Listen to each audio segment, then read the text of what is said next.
very much for coming.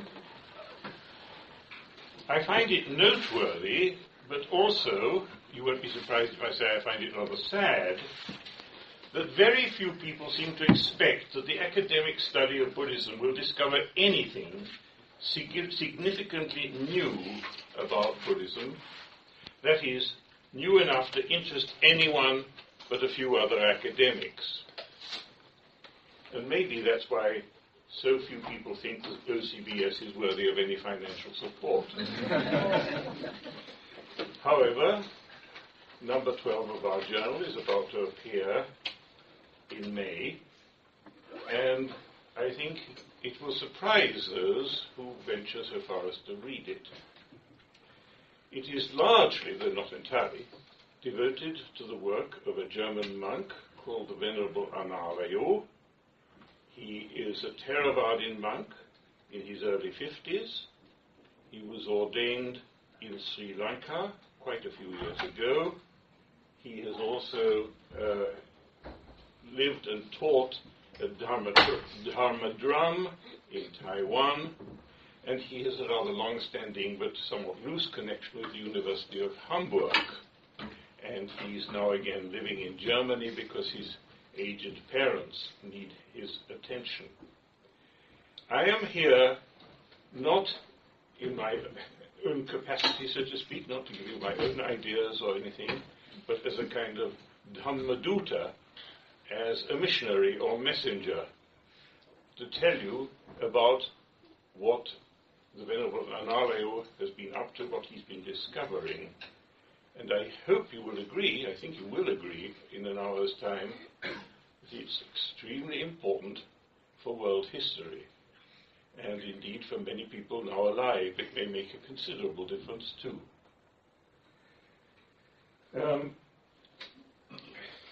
For about 1,000 years now, no nuns have been ordained in the Theravada tradition.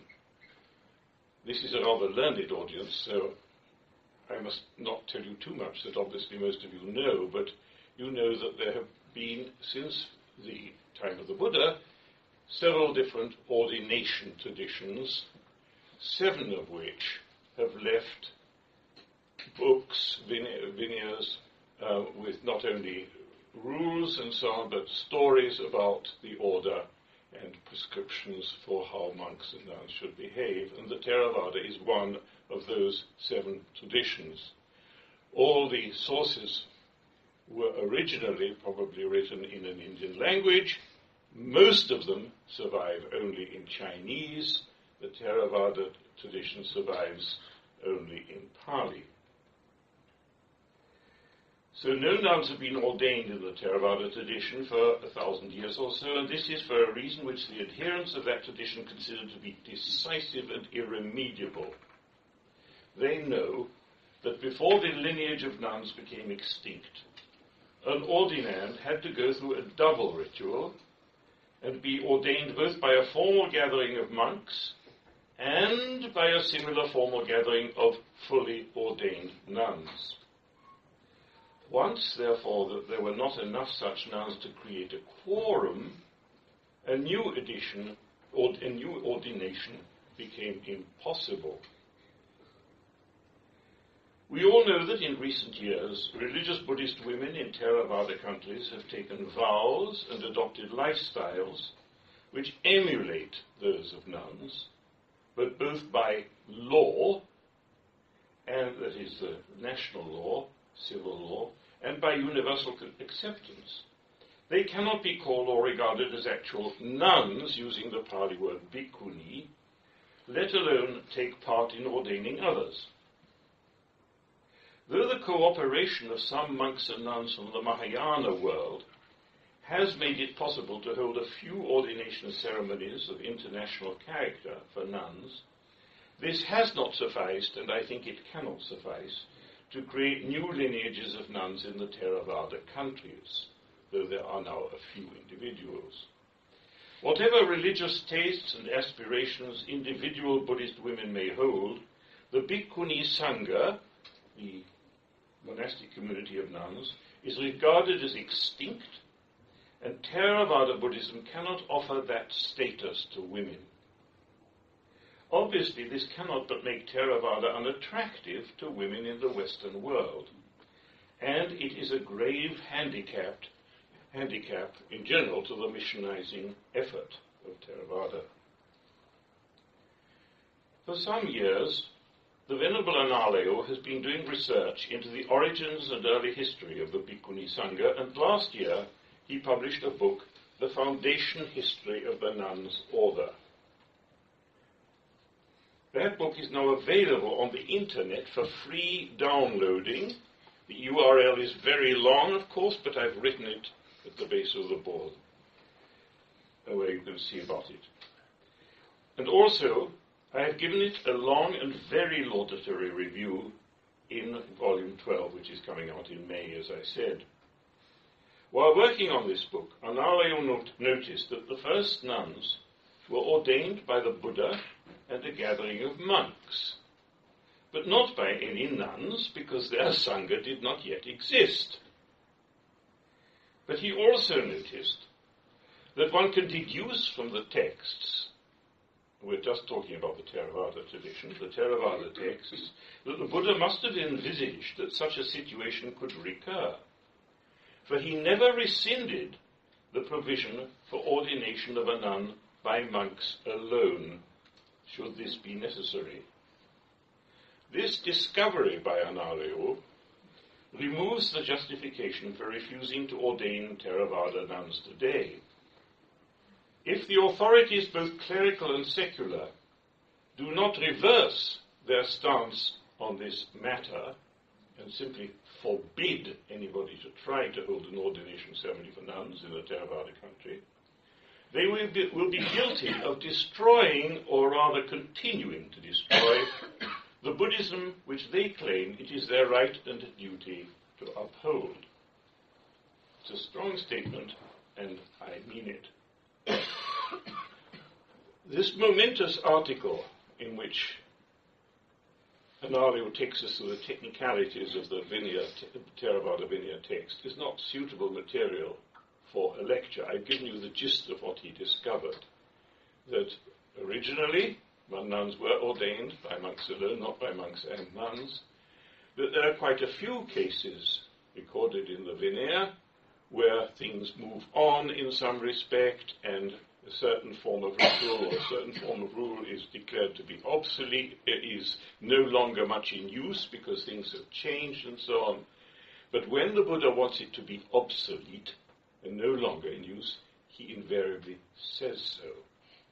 And this is not the case here, and Analayo has several pages of very tightly reasoned prose in which he argues that the Buddha envisaged the possibility that situations would arise where there were no monks available, and that therefore they could revert to what was in fact the original form of the ordination of women.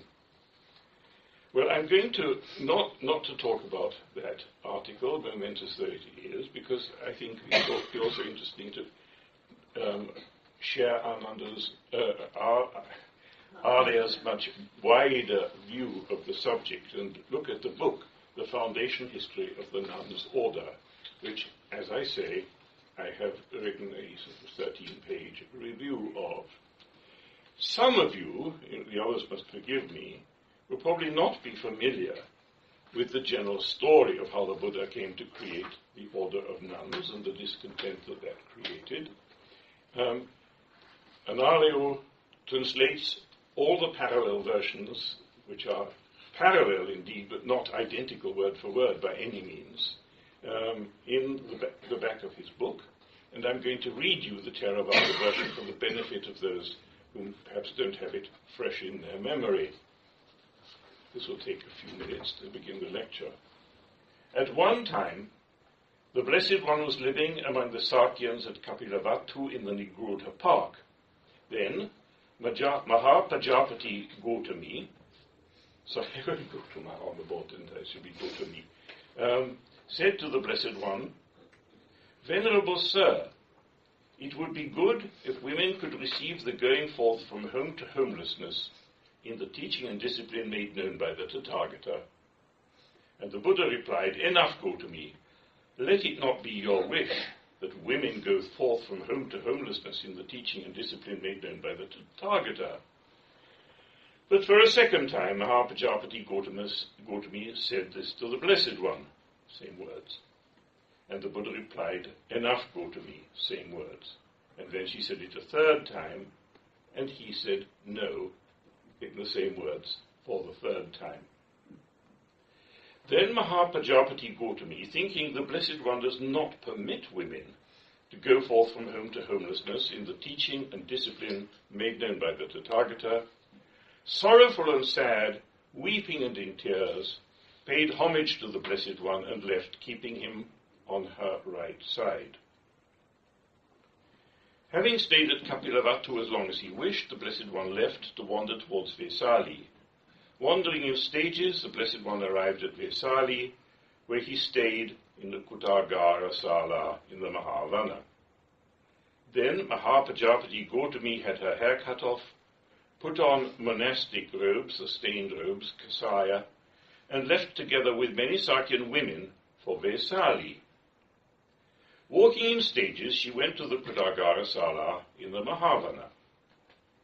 Then she stood outside the entrance with swollen feet, her body covered with dust, sorrowful and sad, weeping and in tears.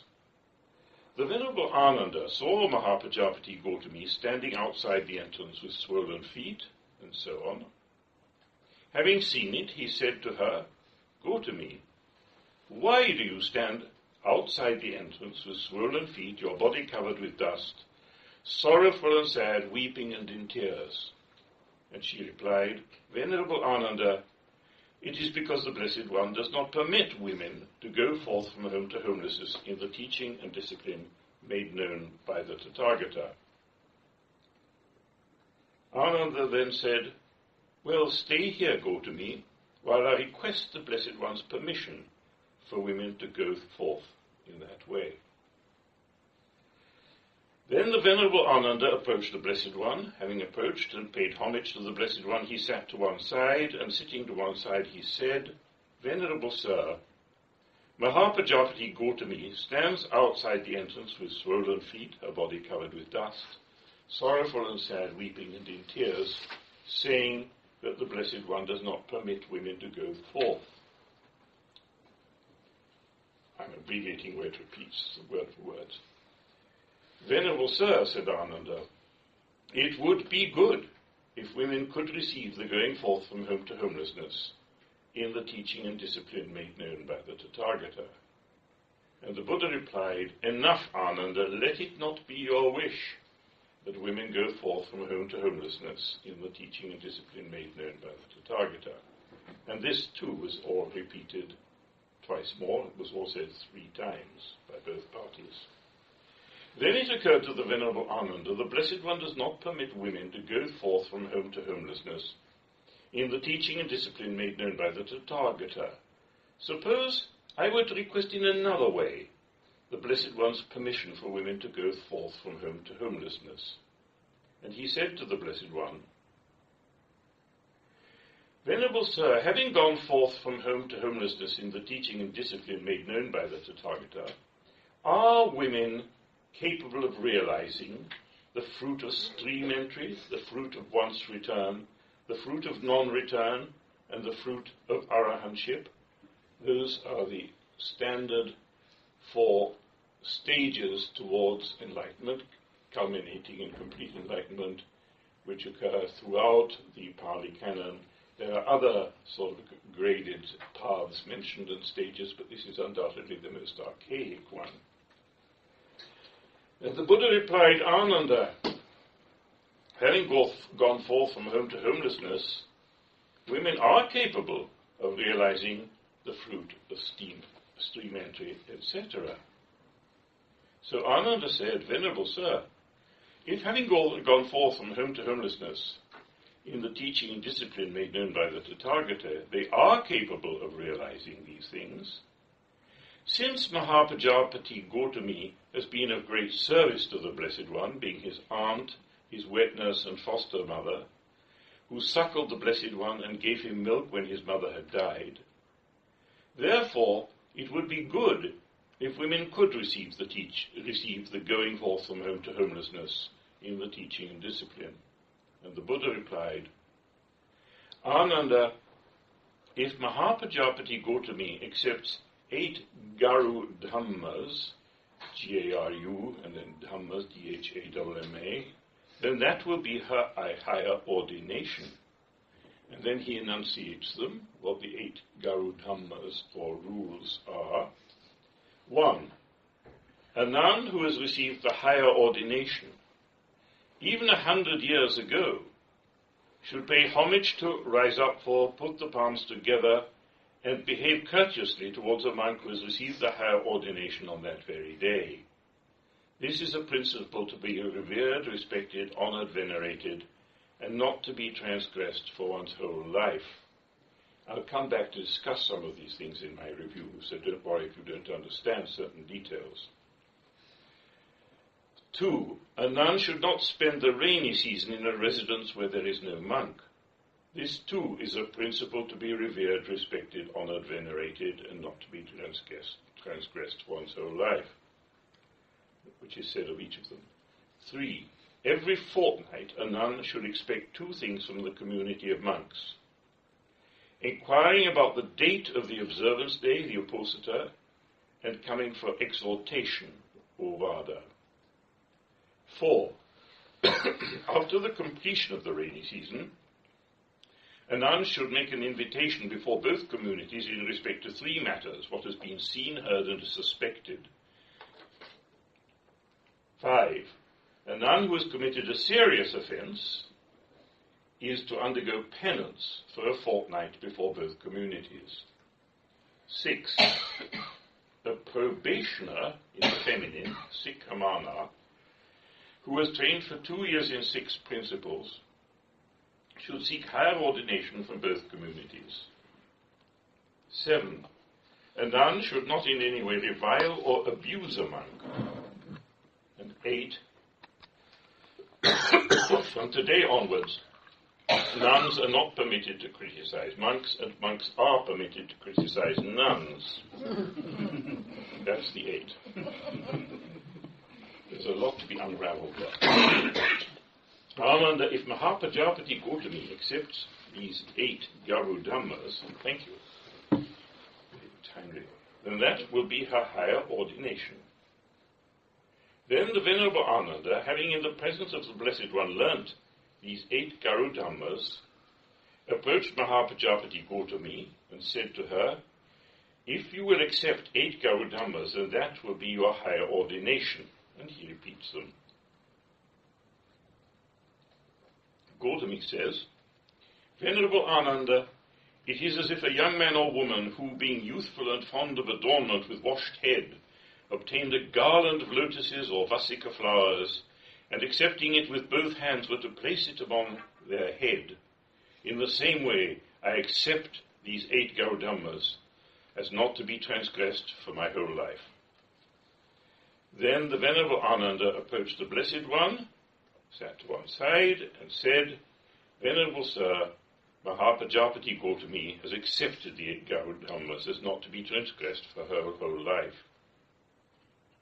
And then the Buddha says, Ananda, if women had not received the going forth from home to homelessness in the teaching and discipline, as made known by the Tathagata, the holy life would have endured long. For 1,000 years the right teaching would have remained. But since, Ananda, women have gone forth from home to homelessness, now the holy life will not endure so long.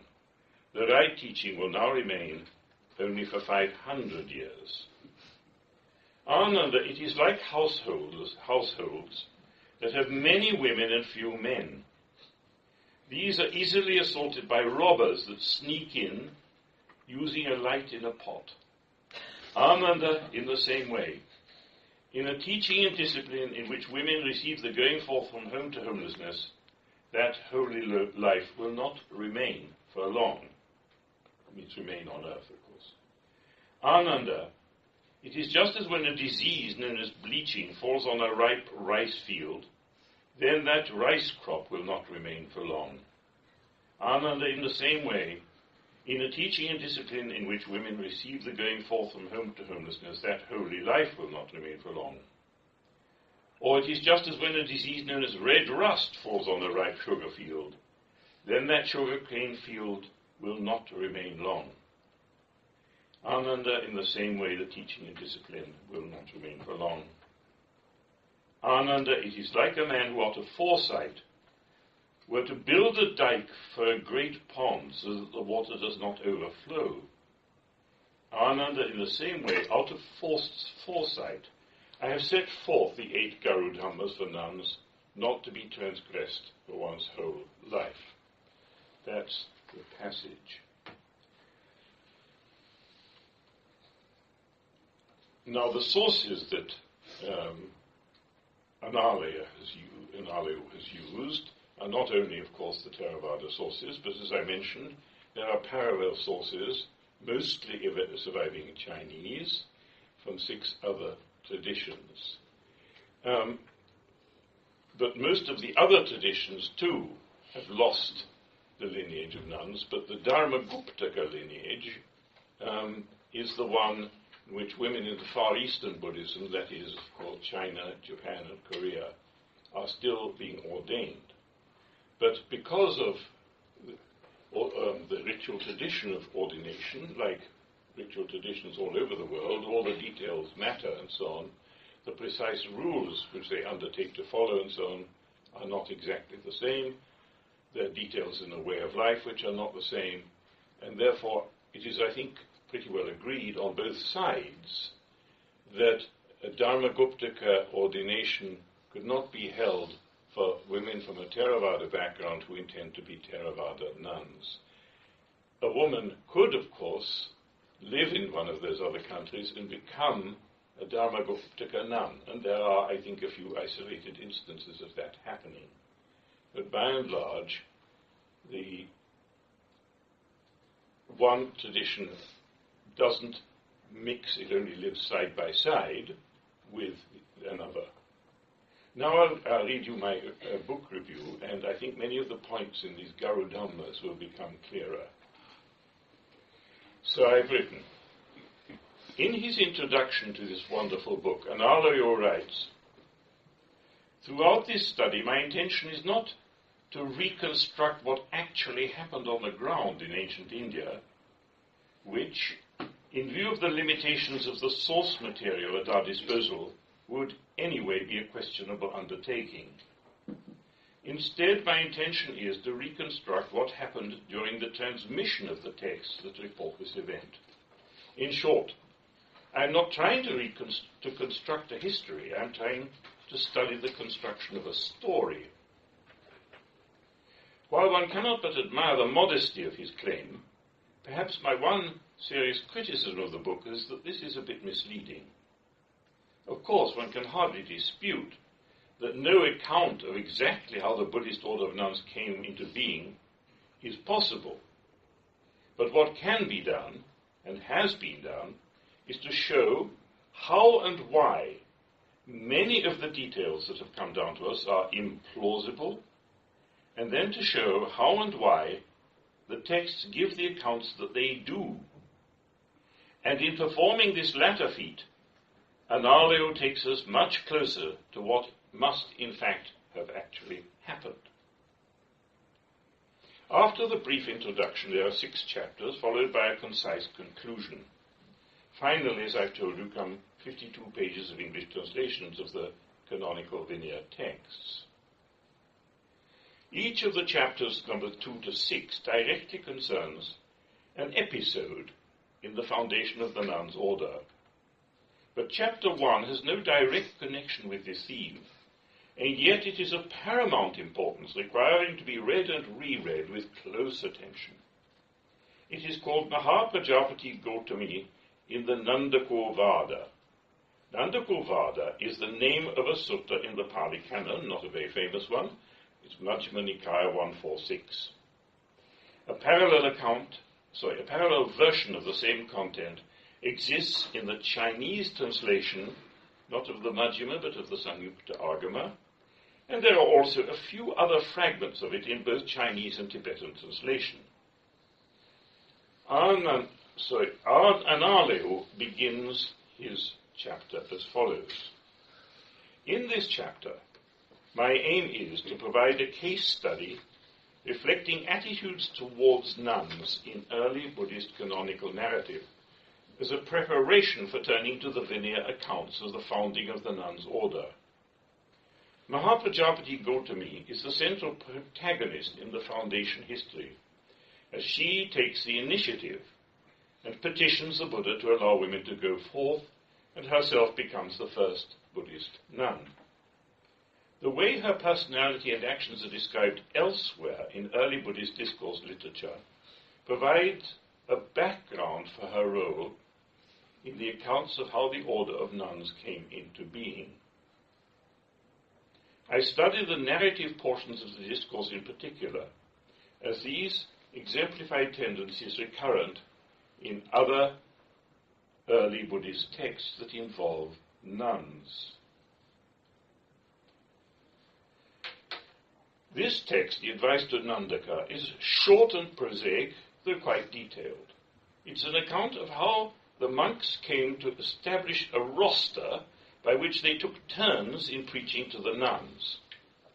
But when it comes to his turn, a monk called Nandaka refuses to step up to the plate. The Buddha then tells him to preach, and he does so. Up to this point is what Anarleo calls the introductory narrative. This has a parallel in the Samyuktagama so close that a casual reader might fail to notice any differences at all, and will certainly fail to register the significance of those differences. However, Anarleo draws attention to 8 points of difference between the two versions. In the cases where there is also a version preserved in one of the other texts, it coincides with the Samyuktagama version, in other words, not the one in the Pali canon. This already suggests that it is the Pali version which is innovating. In some cases, the Pali differs because it omits something which the Samyuktagama says, and by doing so, shows less respect to the nuns. In others, the Pali introduces a tone or suggestion faintly derogatory to the nuns. Now, one or two such details might well be regarded as accidents of textual transmission, but 8 which all point in the same direction, surely not. As Anarleo says, the Theravada version shows an attitude of distancing nuns, in the sense of narratively positioning them at a distance from the Buddha and other monks, who do not speak to them directly, or treat them in a somewhat offhand manner. If it is shown that text after text of the Pali canon, when compared to the parallel versions, many, as I said, in Chinese, are characterized by this feature, so that the importance of the nuns is systematically minimized, a penetrating light has been cast on the mentality of those who composed the versions that have come down to us. Moreover, if their portrayal shows nuns at a disadvantage in an account of an episode in which they play a central role, there is likely to be much room for argument about why this should be so. For instance, the account may be the work of a single misogynist monk, or it may simply reflect what took place. But if we encounter a whole series of instances which suggest that there is something slightly wrong, to use Anarleo's very fitting expression, something slightly wrong, he writes, with how nuns have behaved, instances themselves so trivial that they can easily pass beneath the radar, we have discovered powerful evidence that there was something more than slightly wrong with the preponderant attitude of the monks towards nuns.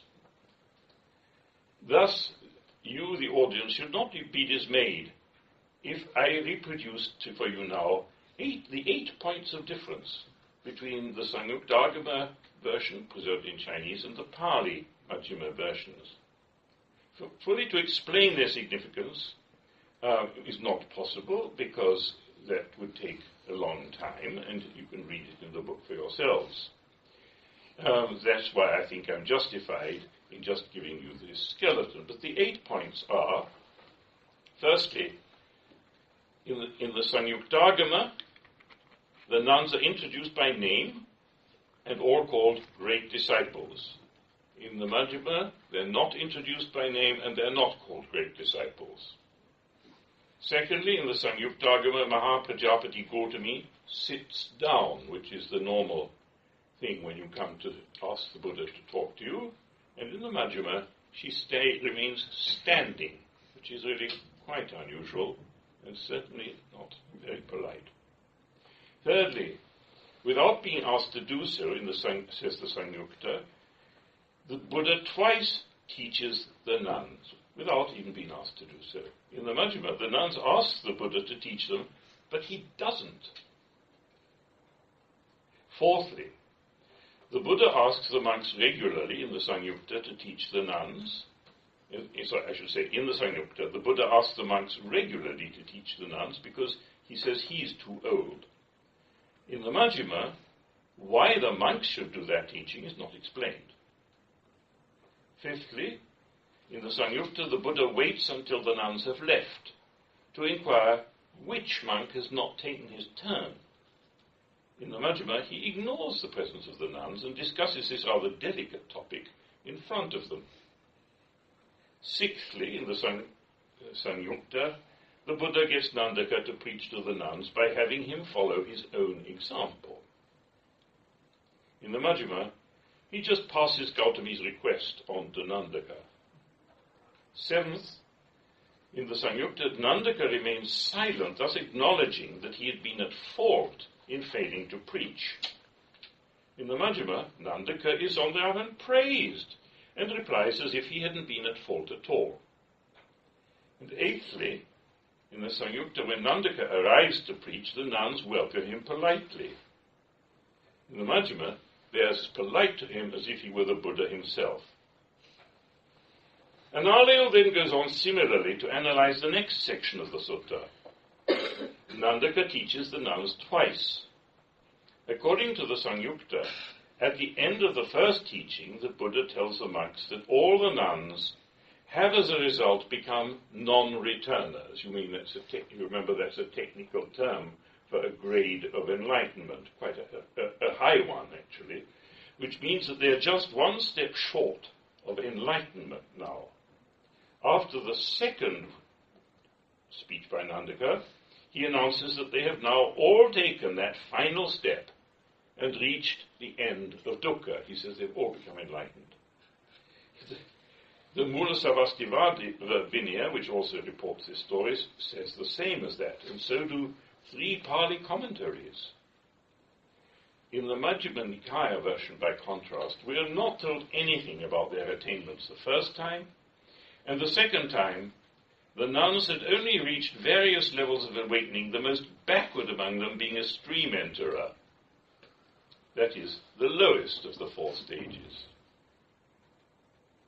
Now, initially, we modern readers will probably surmise that the Pali version, which appears more sober and is less detailed, is the original, or at least the earlier one, a hypothesis which could be strengthened by the natural assumption that the text of a commentary, which I've also used, is likely to be later than that of a sutta.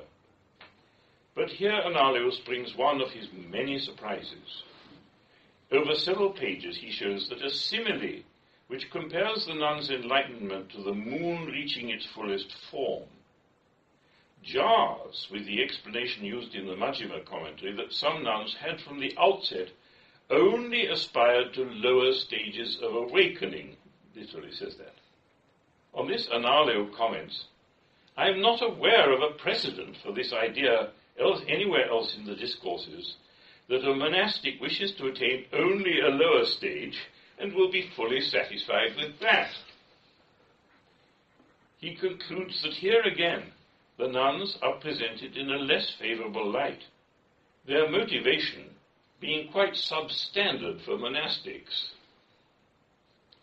He goes on to connect another change in this story with a rule in the Theravada Vinaya.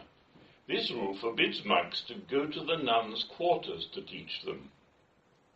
All versions of the Nanda-Kurvada Sutta, however, record that at the beginning, that Nandaka went to the nunnery. But the final narrative portion of the text says that Nandaka gave leave to the nuns to depart, as if they were the visitors. By this period, the monks were evidently used to the idea that monks do not go to nunneries to teach. This inconsistency in the narrative, in a simple detail, is further evidence that presenting the nuns in a less favorable light is a later development that affected the Theravada version of this discourse.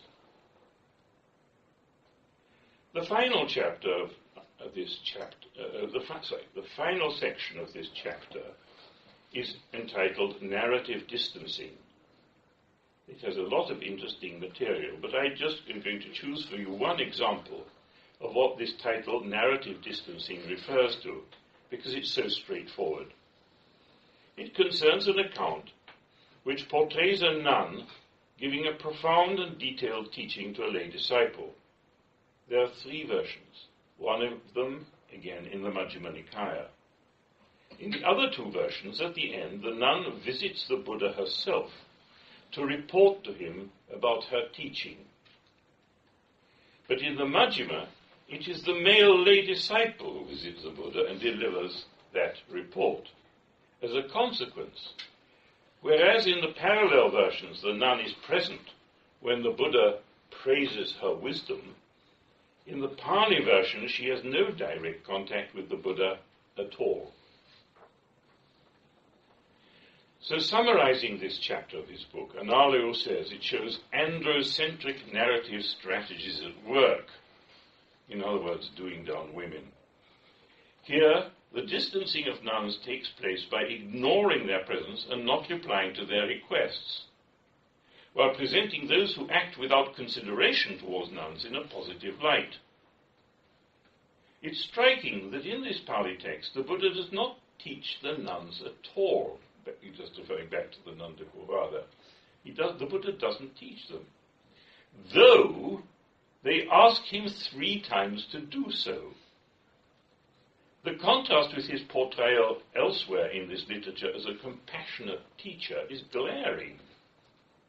This resembles the contrast between the Buddha's flat refusal to found an order of nuns, whose existence allegedly spells decline for the whole tradition, and other passages according to which an order of nuns forms an integral part of the Buddha's dispensation, a point I'll come to a little later.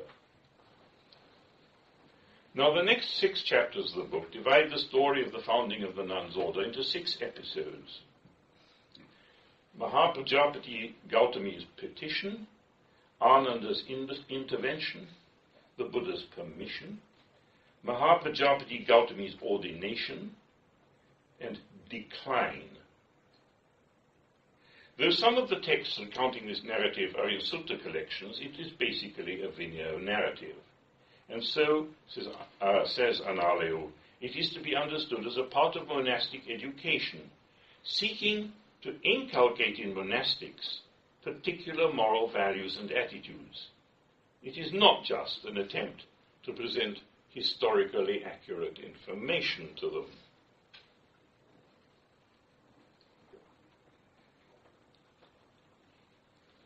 Analayo grounds his approach on 3 principles. 1. Material common to the 7 canonical versions stands a good chance of reflecting a comparatively early textual layer. I think that's an understatement. I think it stands an excellent chance. 2. It is helpful to examine the internal coherence of a particular passage within the entire foundation history. And 3. Likewise, it should be compared with other discourses or Vinaya passages that have a bearing on its narrative or doctrinal content.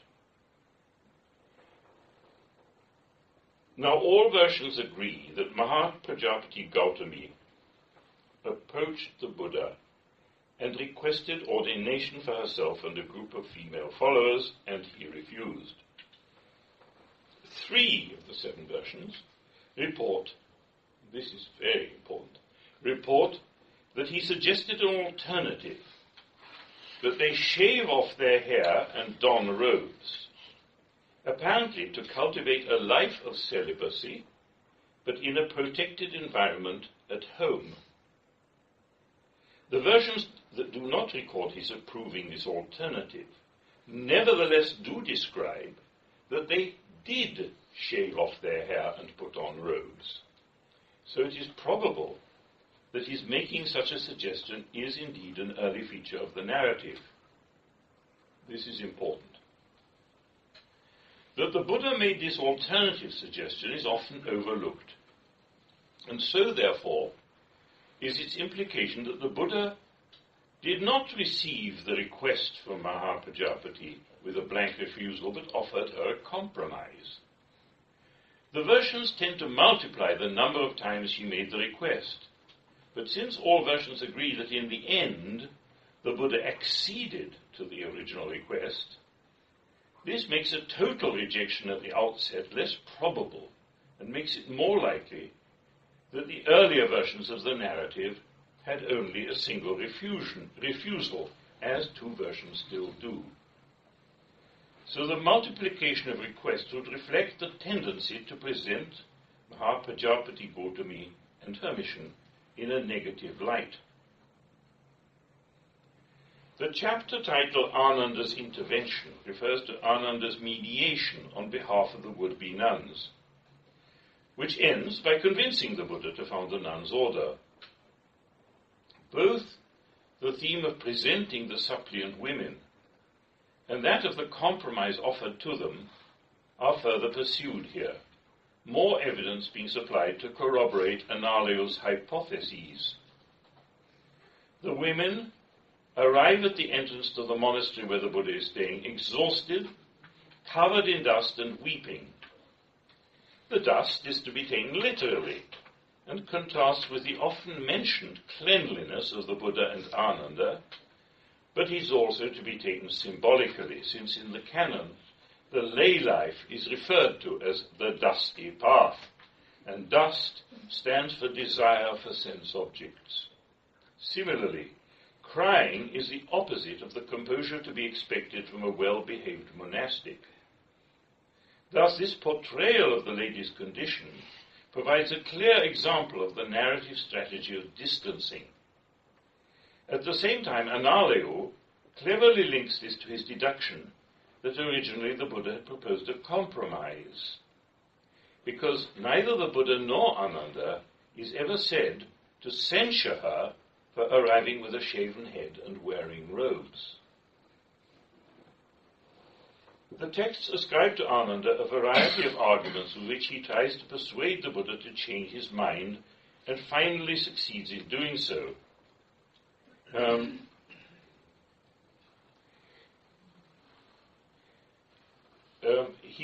Ananda gives it, sorry, I just cut a little bit there.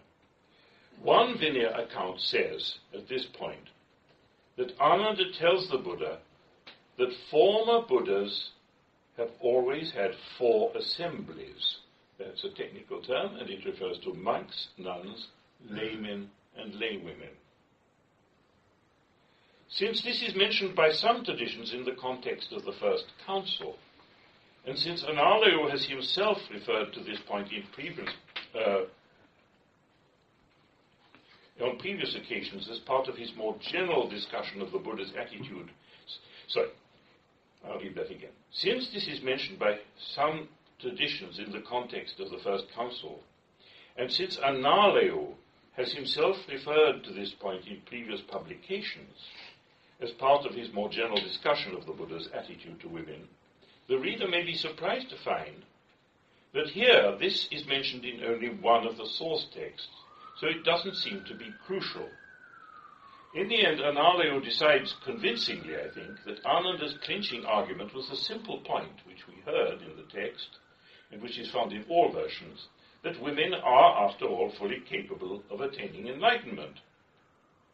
And according to two further accounts, this argument was in fact used by Mahapajapati Gautami herself in making her original petition.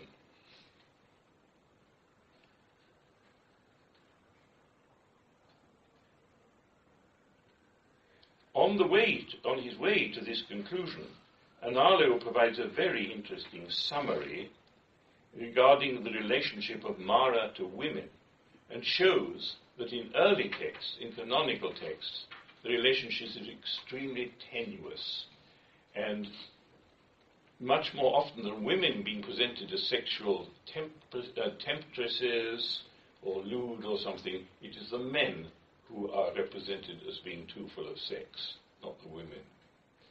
But that's a bit of a sideline just here. Now the next chapter, the Buddha's permission, is mainly concerned with the Guru Dharmas. These are the 8 special rules for nuns, which I read to you, and the Buddha makes their acceptance a precondition to his permitting the founding of the nuns' order.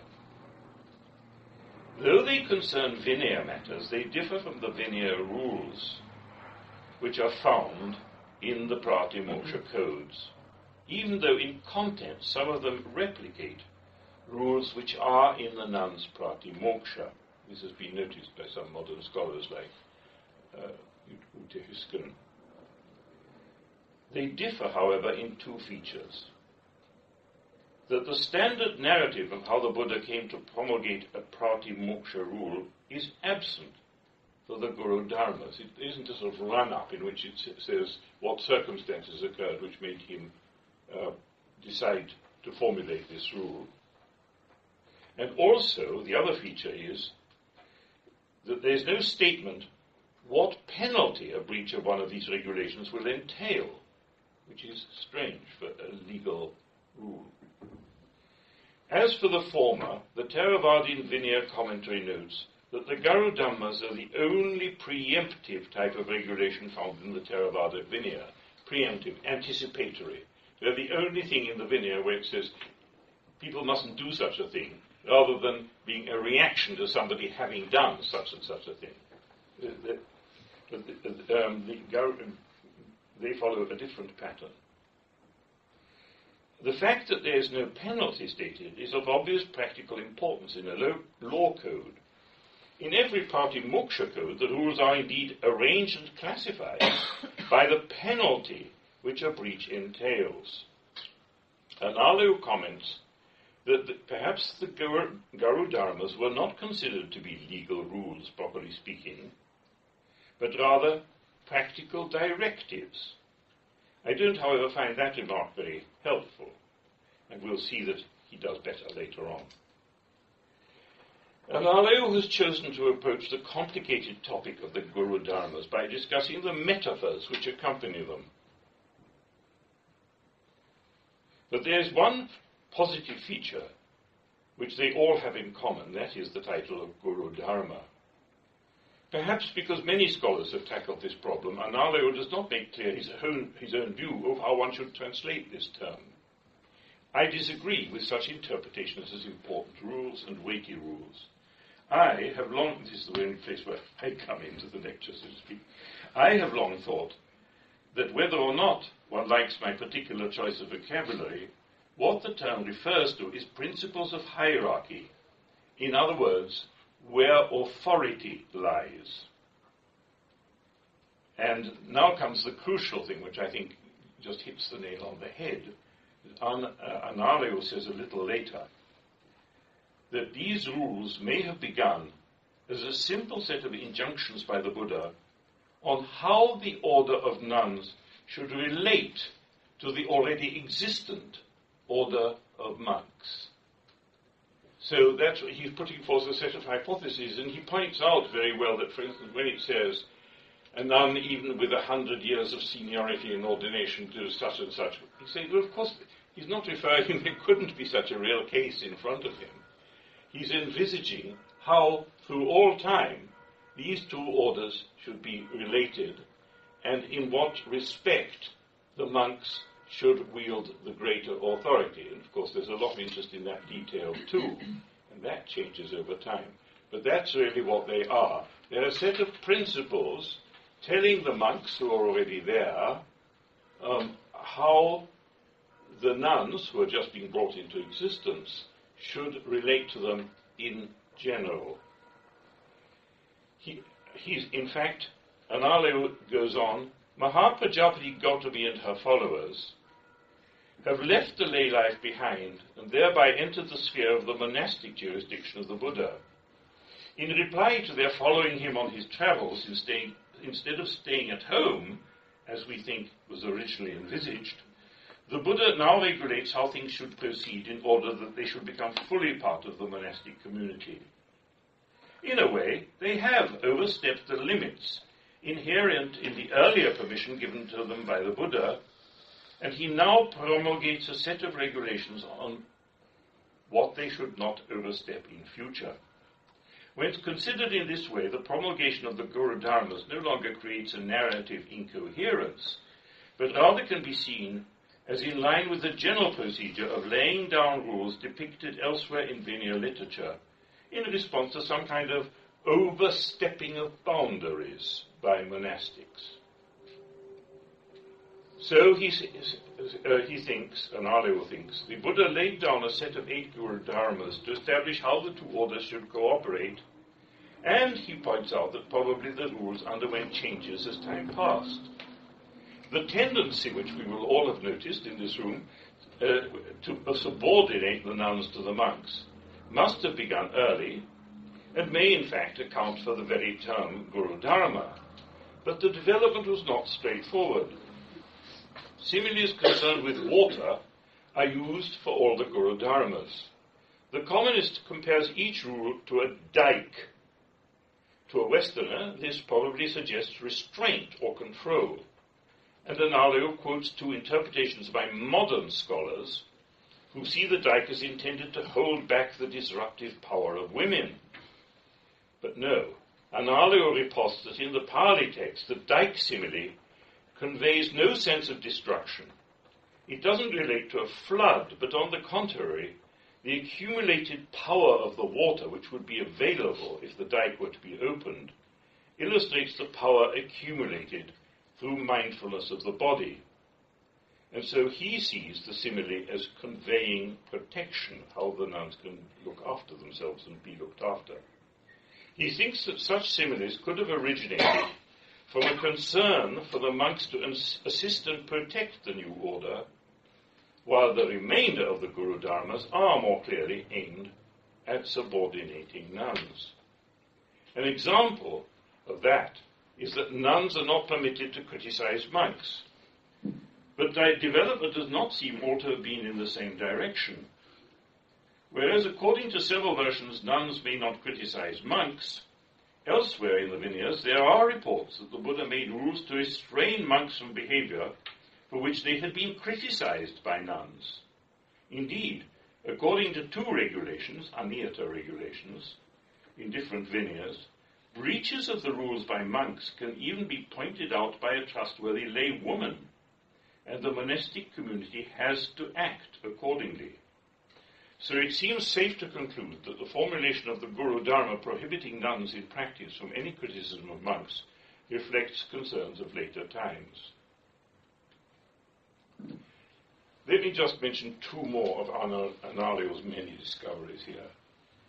He discusses the complex and contentious matter of monastic status, applicable only to nuns, of the probationer, Sikhamana, and points out that the recording in some Vinayas that a woman was found to have been ordained when pregnant could hardly have happened if from the outset all candidates had been observing the probationary training which requires complete celibacy.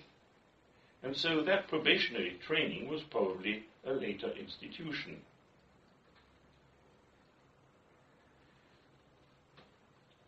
So, let us move to chapter 5 on Mahapajapati Gautami's ordination. In this chapter, we find misogyny appearing in full bloom.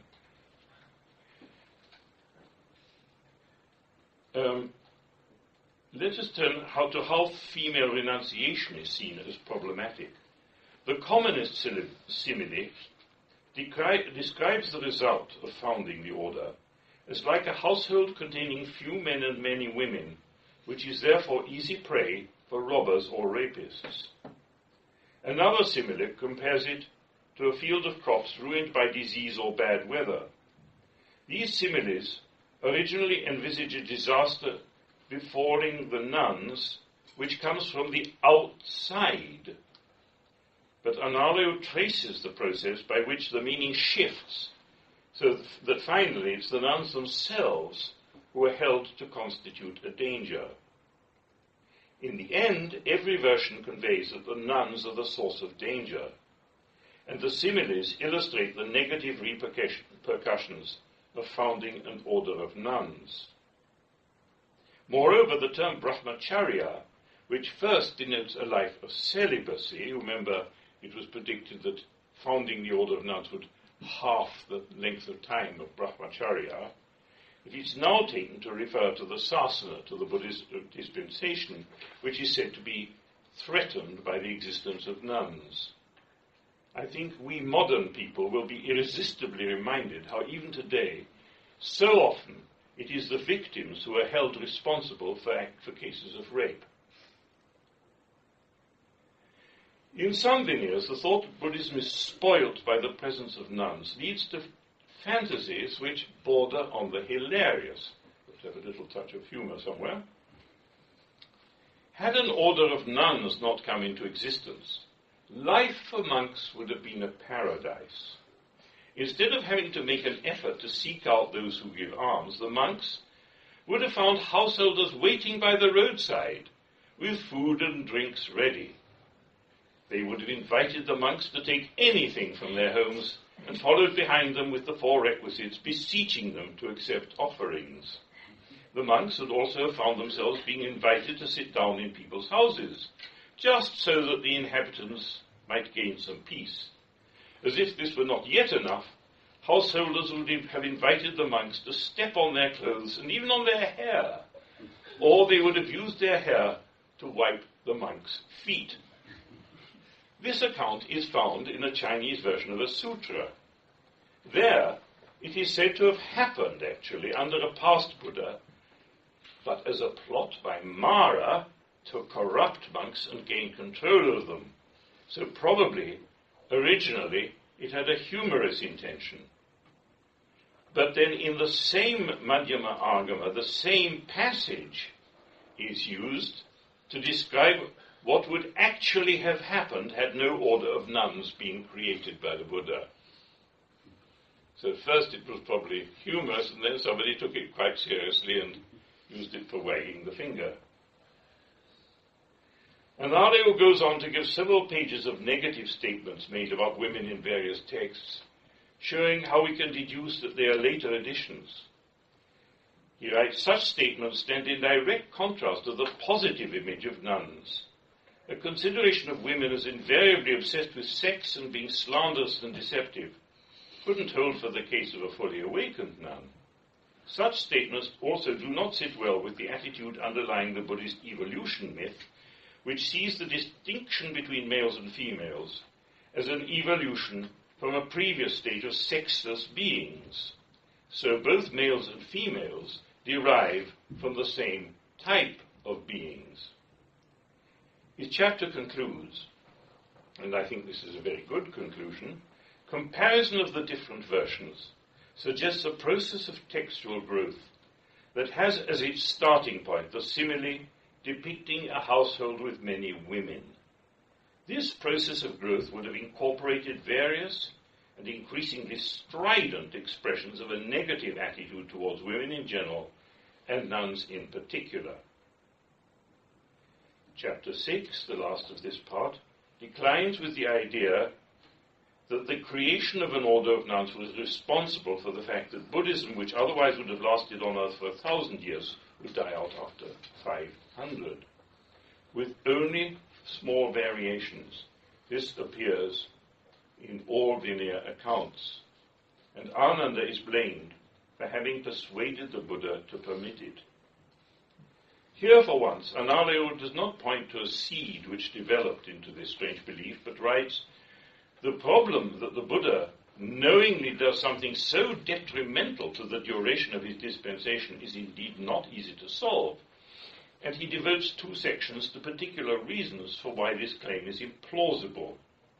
First, he shows that there are canonical lists of nuns who were exemplary in particular abilities, in forms of conduct or attainments, and he comments that a nun can only be declared foremost in some respect if at the same time there were other nuns who had similar qualities.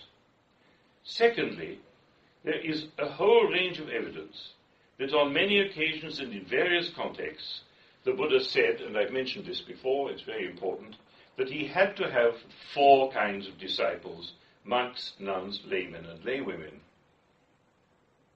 There is indeed a stanza in some canonical texts which highlights that nuns particularly contributed to the dispensation through their learning, while monks did so through their virtue. And there is historical evidence suggesting that nuns were noted for their preaching. Indeed, nuns didn't have a poor self-image, for in one sutta, a nun tells her colleagues that having performed an act of merit in a past life as a male, she aspired to rebirth as a woman, and from then on kept on doing acts of merit repeatedly and explicitly choosing to be reborn as a woman. The belief that being reborn as a woman is the result of bad karma is not reflected in the early discourses or in the Vinaya, but is only found in commentarial literature. The increase in misogyny thus evidently continued for centuries. Well, in his 4-page conclusion, Analayo presents what he calls the basic storyline which he has teased out, and shows how the textual developments follow 3 trajectories, as he calls them. And they share these with other developments in the Buddhist tradition which began soon after the Buddha's death. The changes in how the Buddha himself was viewed, Analayo dealt with in his book The Genesis of the Bodhisattva Ideal. Changes in how the teachings were formulated he published in The Dawn of Abhidharma, and in all 3 cases, counting this one also, his results, which I believe are going to stand the test of time, have come from meticulous study of the early canonical sources, mainly those preserved in Chinese and in Pali. Both of the earlier books, along with an awe-inspiring torrent of articles, about 150, represent an extraordinary achievement to which no other scholar of early Buddhism now alive can hold a candle. But I believe that Analayo himself will agree that his personal achievement, however impressive and however gratifying, almost pales into insignificance compared to the dazzling revelation he has provided into what the Buddha achieved and what we can learn from him, if we are but willing to listen. This book gives us a completely new picture of the Buddha's attitude to women and his treatment of them. Anyone with a grain of critical intelligence who learns about the Buddha cannot fail to be puzzled by the apparent inconsistency between his view of general human equality and his alleged reluctance to found an order of nuns, his alleged unequal treatment of nuns and monks, and his alleged prediction that the creation of an order of nuns would damage Buddhism so badly that it would halve the time when Buddhism would exist on this earth. Analayo has shown that all these allegations, along with many others associated with them, are false, and he has done so by showing how they arose and gained popularity. As we know, the story doesn't end there. It's still alive and kicking viciously. Those who survey world religions have come to take it for granted that none of them accords full honor and equality to women. In some cases, I needn't name them, these distressing facts are thrust before our eyes almost every time we open a newspaper or turn on the TV news. So, we come to take it for granted that every religion is bound to have this dark side, and maybe we attribute it to the antiquity of the religious traditions and mutter to ourselves that this is how the world used to be, always and everywhere, and that one can but hope that over the centuries it may improve. But Analayo has shown that this passive acceptance will not do. It is based on lies. In the countries dominated by Theravada Buddhism, the order of nuns died out, as I said, about 1,000 years ago. At that point in Buddhist history, a woman could not be validly ordained as a nun unless she underwent a double ceremony, one held by nuns and the other by monks. So when in a period of war and chaos the nuns' order died out, it apparently could not be revived ever. But now, as I've said at the beginning of this lecture, Análeo goes into full detail to prove that this is wrong.